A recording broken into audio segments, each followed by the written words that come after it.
नमस्कार। हेलो बच्चों, आज हम अपने चैनल पे एक नया वीडियो लेकर आए हैं। कक्षा 10 के रसायन विज्ञान से या दूसरा चैप्टर, पहले चैप्टर जब पहले पार्ट से या दूसरा वीडियो।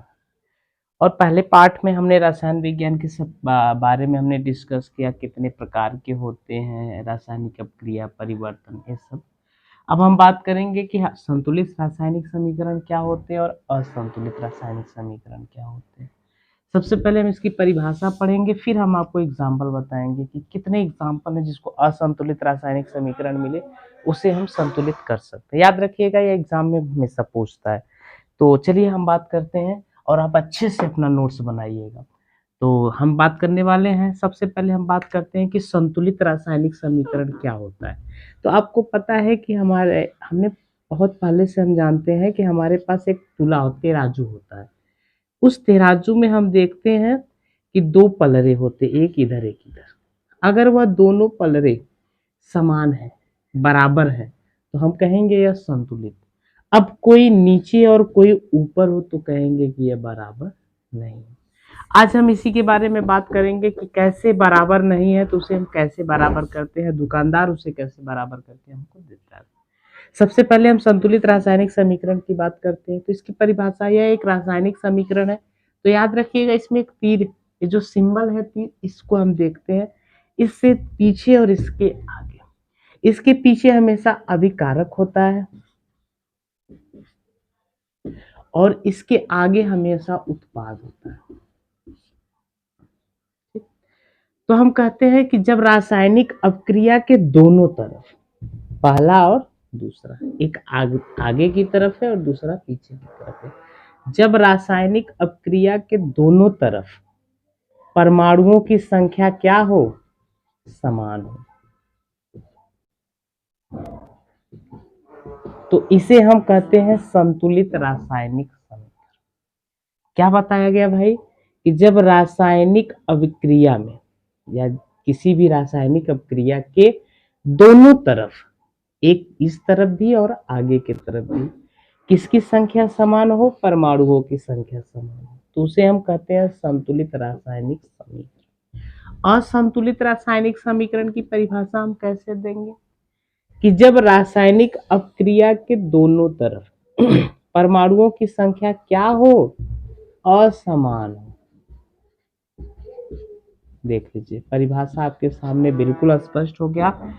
कैसे परिभाषा आपने बताया, यह एक रासायनिक अपक्रिया है, इसके दो दो तरफ है या दो पार्ट्स हैं, एक अभिकारक का होता है और एक उत्पाद का होता है। तो हम कहते हैं कि रासायनिक अपक्रिया के दोनों तरफ, अभिकारक के तरफ भी और उत्पाद की तरफ, अगर परमाणुओं की संख्या समान न हो के क्या हो, असमान हो, कम और ज्यादा हो, तो इस रासायनिक समीकरण को कहते हैं असंतुलित रासायनिक समीकरण। जैसे एग्जांपल देख लीजिए, सबसे पहले हम संतुलित की एग्जांपल बता रहे हैं। देखिए, ये जेडीएन है प्लस H2SO4 है, तीर का निशान, JDnSO4 प्लस H2। देख लीजिए, यहाँ पे कोई ना तो अधिक है ना तो कम है। जेडीएन की संख्या एक है, यहाँ पे भी एक है। हाइड्रोजन की संख्या यहाँ पे दो है, यहाँ पे भी दो। SO4 की संख्या यहाँ पे। तो यह संतुलित के अंतर्गत आते हैं। असंतुलित में जैसे हम आपको बोल दें, जैसे N2 है प्लस H2, तीर का निशान, NH3। अब देख लीजिए आपके सामने, यह एक असंतुलित रासायनिक समीकरण है जिसे हम संतुलित करेंगे। लेकिन अभी हम आपको परिभाषा लिख देते हैं, परिभाषा आप नोट कर लीजिए, उसके बाद हम एग्जाम्पल की तरफ चलते हैं कि असंतुलित रासायनिक समीकरण को कैसे हम संतुलित करेंगे। एक हेडिंग और आपको मिलेगी कि असंतुलित रासायनिक समीकरण को संतुलित करना। तो करना है तो हम कहेंगे कि रासायनिक अपक्रिया के दोनों तरफ जब परमाणुओं की संख्या असमान हो, उसे समान करने की जो क्रिया होती है उसी को कहते हैं रासायनिक समीकरण को संतुलित करना। तो चलिए एक एक करके हम दोनों की परिभाषाएं लिख रहे हैं, एग्जाम्पल लिख रहे हैं, फिर हम स्टार्ट करते हैं कि असंतुलित रासायनिक समीकरण को हम कैसे संतुलित करेंगे। तो जल्दी करिए, स्टार्ट करते हैं।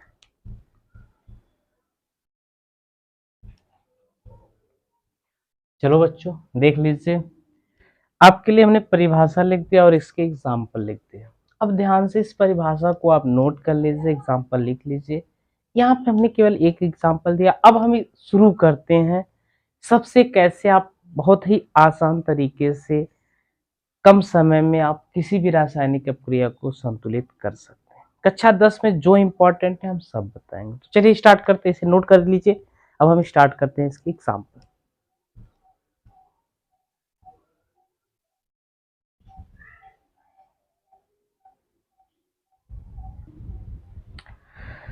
तो चलिए अब हम स्टार्ट करते हैं रासायनिक अपक्रिया को कैसे संतुलित करेंगे। तो संतुलित करने के लिए हमने आपके सामने एक एग्जाम्पल रख दिया।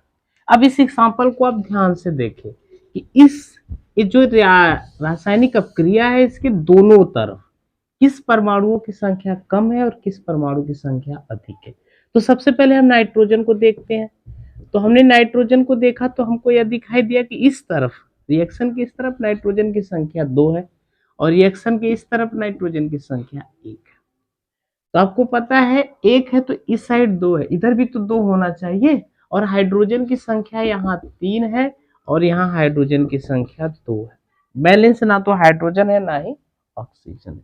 तो नाइट्रोजन की संख्या यहाँ 2 है, यहाँ पे भी 2 होना चाहिए। तो 1 में कितने का गुणा कर दीजिए, याद रखिए गुणा करना है। तो कितने का गुणा कर दे भाई, तो 1 2 2। अगर 1 में हम 2 का गुणा करें तो यहाँ 2 हो सकता है। तो 1 में 2 का गुणा कर दीजिए, ये हमने 2 का गुणा कर दिया। ठीक।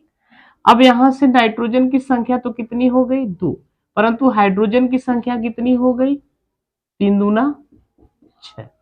अब यहाँ पे हाइड्रोजन कितना है 2 और हमें भी इस साइड 6 करना है। तो 2 में कितने का गुणा कर दे 3 का, तब कितना हो जाएगा 6 और इसके आगे हमने लिख दिया 3। और यह आसान तरीका है जिससे हम रासायनिक अपक्रिया को संतुलित करें। चलिए अभी यहाँ से खत्म नहीं होता है, अब हम अगला रासायनिक अपक्रिया स्टार्ट करते हैं।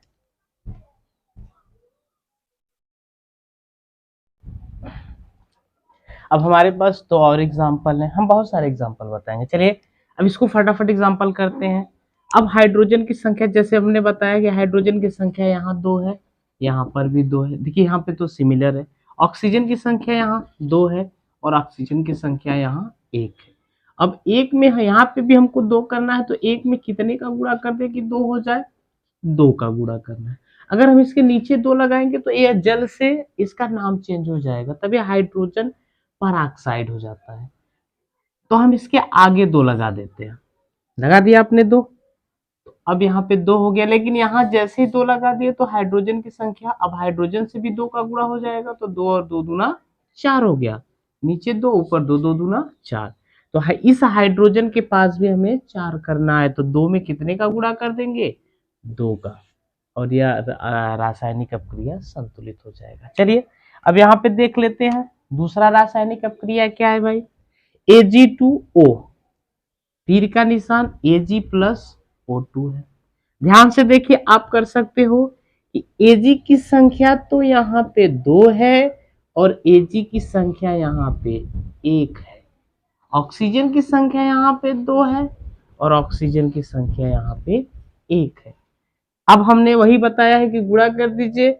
सबसे पहले हम ऑक्सीजन को लेते हैं कि 1 में अगर 2 का गुणा कर देंगे तो ऑक्सीजन की संख्या कितनी हो जाएगी 2 हो जाएगी।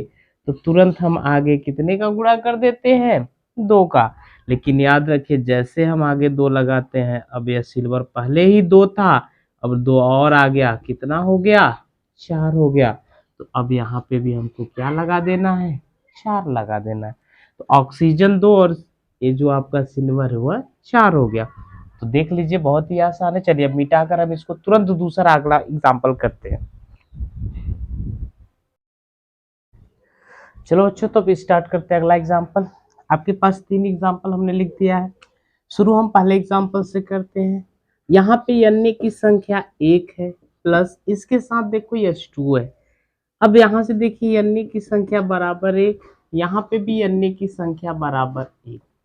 आप ध्यान से देखिए H2 की संख्या, हाइड्रोजन की संख्या यहाँ 2 है, यहाँ 1 और 2 और 3 हो गया। ठीक। तो अब इस साइड भी आपको क्या करना होगा, 3 तो होगा नहीं, तो अगर हम इस साइड 2 लगा दें 4 कर दें तो हाइड्रोजन 2 दूना कितना हो जाएगा भाई 4 हो जाएगा। और ऑक्सीजन की संख्या भी कितनी है, जो 2 आगे लगता है ना, या जितने भी इसमें परमाणु होते हैं सबके लिए लगता है, लेकिन यही चीज नीचे जब लग जाए तो केवल उसी के लिए होता है जिसके नीचे लगा हो। जैसे कि एस के, इस हाइड्रोजन के नीचे 2 लगा है तो ये केवल इसी हाइड्रोजन के लिए, लेकिन हमने आगे जो 2 लगाया है ये इस हाइड्रोजन के लिए तो है, ये इसके बगल में ऑक्सीजन के लिए भी। ऑक्सीजन की संख्या 2 हो गई। अब यहाँ 2 हो गई तो यहाँ पे 1 है, तो अब 1 में कितने का गुणा करोगे, 2 का, तो इसके आगे भी हमने 2 लगा दिया। तो सोडियम की संख्या भी 2 हो गया, ऑक्सीजन की भी संख्या 2 होगी, और हाइड्रोजन की भी संख्या 2। 2 हाइड्रोजन यहाँ, 2 हाइड्रोजन यहाँ, 4 हाइड्रोजन हो गया, और 2 दूना 4। अब सोडियम यहाँ 1 है, और 1 में हम कितने का गुणा कर दे, 2 का। देखिए संतुलित हो गया। अब चलिए इस पे आ जाइए। यहाँ पे हाइड्रोजन की संख्या 4, कार्बन की 1, ऑक्सीजन की 2। ऑक्सीजन की 3 है, लेकिन हाइड्रोजन की संख्या कितनी है, 2 है। यहाँ पे कितनी है, 4। तो आपको पता है कि यहाँ 2 हाइड्रोजन है, यहाँ पे भी 4 करना है, तो 2 में कितने का गुणा करेंगे, 2 का, तो 2 दूना 4, तो आगे हमने 2 लगा दिया। अब जैसे ही 2 लगाते हैं, ऑक्सीजन की संख्या 2 यहाँ और 2 यहाँ, कितने हो गए ऑक्सीजन, 4 हो गए। यहाँ पे ऑक्सीजन कितना है भाई, 2। अब 2 में कितने का गुणा करेंगे, 4 हो जाए, 2 का, 2 दूना 4। कार्बन 1, कार्बन 1, ऑक्सीजन, और यह भी एक बैलेंस आपका हो गया। अगला नीचे रिएक्शन ध्यान से देखिए, NaCl प्लस F2, F की संख्या कितनी है, 2। यहाँ पे F कितना है, 1, और 1 F में अगर हम कितने का गुणा कर दे कि 2 हो जाए, 2 का, तो इसके आगे क्या लगा देंगे, 2 लगा देंगे। जैसे ही 2 आगे लगाएंगे, इसके आगे भी 2 लगेगा, क्योंकि यहाँ पे भी सोडियम है। 2 लगाने से क्लोरीन की सीधी संख्या क्या हो गई, 2, और यहाँ पे भी क्लोरीन की संख्या क्या है, 2। ये पूरा रिएक्शन बैलेंस हो गया। हमें गुणा करना है, चाहे वो 1 से गुणा हो, 2 से गुणा हो, 4 से गुणा हो, जिससे भी गुणा हो, गुणा करके हमको बैलेंस कर देना। चलिए स्टार्ट करते हैं। अगला एग्जाम्पल हम आपको बताते हैं।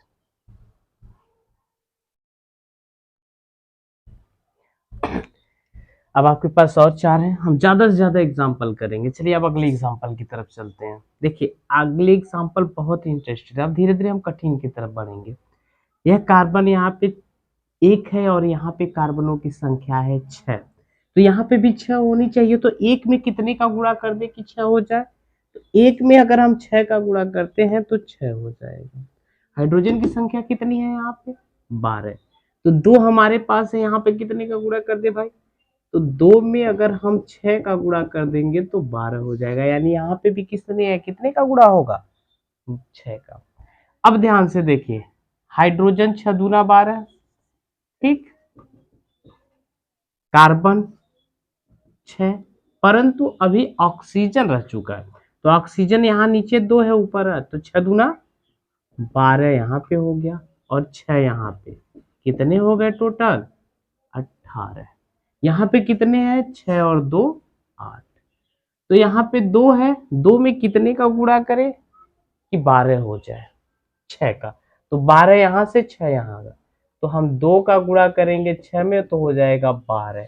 जैसे यहाँ 6 लगाएंगे तो 6 दूना 12, और 12 6 18 ऑक्सीजन भी हो जाएगा, जो कि दोनों तरफ हाइड्रोजन और ऑक्सीजन की संख्या अब बराबर हो गई। हम ऐसे ही बैलेंस कर सकते हैं।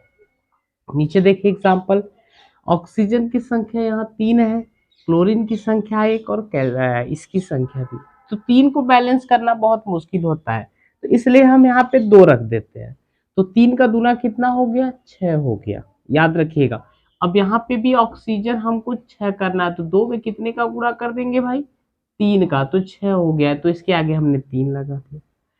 क्लोरीन की संख्या Cl, KCl, यहाँ पे 2 है, तो इसके आगे भी हम क्या लगा देंगे, 2 लगा देंगे, यह बैलेंस हो गया। अगला क्वेश्चन देखिए, यहाँ पे कॉपर की संख्या देखिए 1 है, यहाँ पे कॉपर की संख्या कितनी है, 2। 1 में कितने का गुणा कर दे कि 2 हो जाए, 2 का, आप इसके आगे क्या लगा दीजिए, 2। बाकी यस यहाँ पे भी 1 ही, सल्फर। अगला एग्जाम्पल, Na की संख्या देखिए, अभी बहुत सिंपल एग्जांपल, सेम उसी तरह आप कर सकते हो, तो आप बिल्कुल करिएगा, हम देख रहे हैं, आप करिएगा इसको, वीडियो को बंद करके पहले आप देख कर लीजिएगा, फिर ये वीडियो देखिएगा।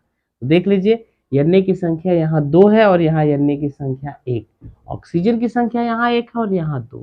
तो आप क्या करोगे, तो यहाँ पे भी ऑक्सीजन की संख्या 2 करना होगा, तो 1 में कितने का गुणा कर देंगे भाई, 2 का।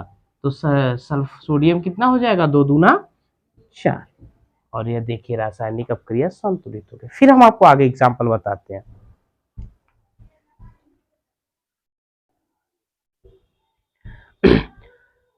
चलिए बच्चों, आज फिर और वीडियो लेकर आ गए हम, सॉरी। तो ये देखिए संतुलित करने के लिए और समीकरण है, कैसे आप संतुलित करोगे आप इसको ध्यान से देखिएगा। इस पहले वाले में यशन मतलब 3 होता है, यशन की संख्या इस साइड 1 है, इस साइड भी 1 है। Na की संख्या इस साइड तो 2 हो गया और इस साइड हो गया है 1। तो 1 में कितने का गुणा करें कि 2 हो जाए भाई, 2 का। तो हम आगे क्या लगा देंगे, 2 लगा देंगे। लेकिन ऑक्सीजन की संख्या देखिए बैलेंस हो रही है कि नहीं, 1 यहाँ और 2 यहाँ, 3 हो गया, यहाँ पर भी 3, हाइड्रोजन 2, यानी सब कुछ हमारा बैलेंस। केवल 2 लगाने की आवश्यकता थी। रिएक्शन बड़ा है लेकिन बहुत ही आसान। आइए इस पे ध्यान से देखते हैं। CO की संख्या 1, CO की संख्या 1, Na की संख्या 1, Na की संख्या 2, SO4 की संख्या 1, SO4 की संख्या 1। तो Na की संख्या भी यहाँ आप क्या कर सकते हैं भाई, 2 करेंगे। 1 है, 1 में कितने का गुणा कर दे भाई, 2 का। तो कितना हो गया, 2 हो गया, गुणा कर दीजिए। कर दिया आपने। चलिए अब यहाँ जैसे ही 2 लगाओगे तो ऑक्सीजन की संख्या भी 2 हो जाएगी, हाइड्रोजन की संख्या भी 2 हो जाएगी। तो आपने इसके नीचे 2 लगाया, ट्वाइस किया, होल ट्वाइस, इसका मतलब कि 2। अब इस वीडियो इसको देख लीजिए, इस रिएक्शन को। यह पीबी लेड है आपका, यहाँ पे भी 1 है, यहाँ पे भी 1 है। सोडियम की संख्या यहाँ 1 है और यहाँ सोडियम की संख्या 2 है। तो आपको पता है यहाँ 1 में कितने का गुणा कर दे भाई, 2 का। 1 2 या 2 हो गया, आप यहाँ 2 का गुणा कर दीजिए। ठीक, अब यहाँ 2 लगाने से Na की संख्या 2 हो गई, O की भी संख्या 2 हो गई और H की भी संख्या कितनी हो गई, 2 हो गई। देखिए यहाँ 2H हो गया, 2O हो गया। ठीक, Pb की संख्या 1, यानी लास्ट में देखिए ये अंतिम रिएक्शन है आपका। तो Al की संख्या यहाँ पे कितना भाई, 1, Al की संख्या यहाँ पे भी 1 है, O की संख्या 3 और H की संख्या भी 3 है। लेकिन यहाँ पे सोडियम की संख्या कितनी है भाई, 3 है और यहाँ सोडियम की संख्या 1 है। तो 1 में कितने का गुणा कर दे कि 3 हो जाए, 3 का। तो आगे हम क्या लगा दिए, 3। और जैसे आगे 3 लगाएंगे, हाइड्रोजन और ऑक्सीजन की भी संख्या 3 हो जाएगी। तो 3 हाइड्रोजन यहाँ, 3 यहाँ, कितने हो गए, 6। 3 ऑक्सीजन यहाँ, 3 ऑक्सीजन यहाँ, कितने हो गए, 6। तो 3 तो हमारे पास है, यहाँ 1 4, तो इसके आगे भी क्या लगा देंगे हम, 3। तो 3 ऑक्सीजन हो जाएगा, 3 दूना 6 हाइड्रोजन। तो इस हिसाब से बैलेंस कर लीजिएगा आप भी। और भी वीडियो हम इसके बाद ठीक तुरंत बाद हमारा जो अगला वीडियो होगा रसायन विज्ञान से दूसरा चैप्टर होगा, जिसको अम्ल, क्षार और लवण कहते हैं। बहुत ही शॉर्टली वीडियो रहेगा, अच्छे से आप लिखिएगा, नोट्स तैयार होगा आपका। और 100% मैं बता रहा हूँ कि आप जल्दी से तैयार कर लीजिएगा अच्छे से, आपके एग्जाम के लिए बहुत फायदेमंद रहेगा। चलिए, और हमारे इस चैनल को जरूर सब्सक्राइब करिएगा।